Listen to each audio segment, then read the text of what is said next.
భద్రాద్రి కొత్తగూడెం జిల్లాలో జరిగిన వార్తా విశేషాలు ఇప్పుడు చూద్దాం. ఏజే కమిటీ జిల్లా అధ్యక్షులు షేక్ అబ్దుల్ కరీం ఆధ్వర్యంలో మీడియా సమావేశం. భద్రాద్రి కొత్తగూడెం జిల్లా ఏజే కమిటీ జిల్లా అధ్యక్షులు షేక్ అబ్దుల్ కరీం ఆధ్వర్యంలో మీడియా సమావేశం ఏర్పాటు చేశారు. ఈ సమావేశంలో మహమ్మద్ గౌస్, అబ్దుల్ రజాక్, అమీర్ అహ్మద్, షమీ, ఇబ్రహీం, ఎండి హుస్సేన్, ఎండి దావూద్, ఎస్కే నయీం తదితరులు పాల్గొన్నారు.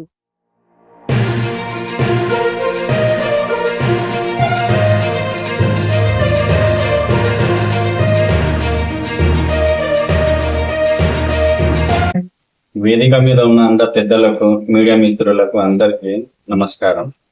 ఈ కంప్లైంట్ రాషీద్ ఖాన్ గురించి ఇచ్చింది నేనే. నా పేరు అమీర్ అహ్మద్.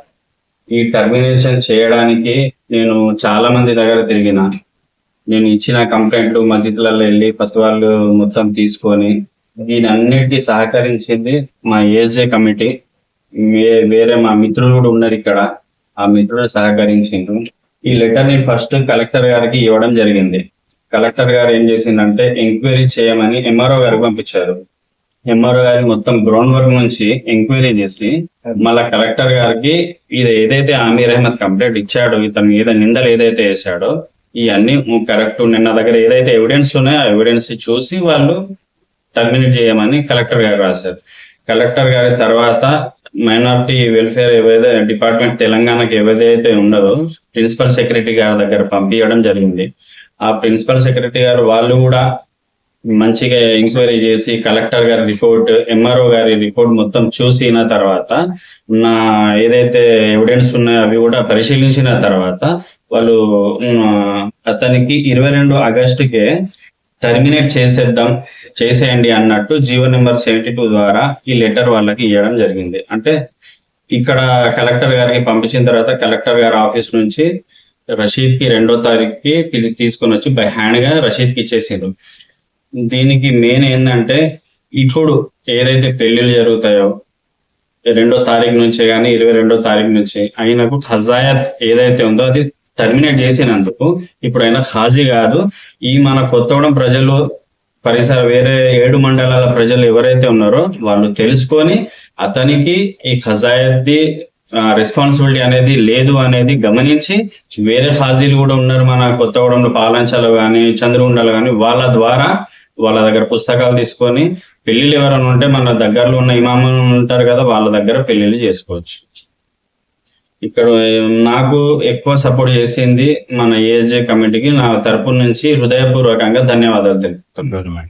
గవర్నమెంట్ కి కూడా, మన టీమ్ కి కూడా, మా కమ్యూనిటీలో కూడా చాలా మంది నాకు సపోర్ట్ చేసిన వాళ్ళకి కూడా ధన్యవాదాలు తెలుపుతున్నాను. కొన్ని అవాంతరాలు ఏర్పడ్డాయి అతని వలన. సో ఆయన మీద కంప్లైంట్ చేయడం జరిగింది. ఆ కంప్లైంట్ కలెక్టర్ గారు దాని మీద పూర్తి విచారణ చేసి అతను దోషిగానే నిర్దేశించి వక్ఫ్ బోర్డుకు ఒక లెటరు ఫార్వర్డ్ చేయడం జరిగింది. వీళ్ళను వెంటనే తొలగించండి, ఖాజీ పనికి అర్హుడు కాదు ఇతని తొలగించడం అని కలెక్టర్ గారు ఒక లెటరు ఎంక్వైరీ చేసి వక్ఫ్ బోర్డుకు పంపించడం జరిగినది.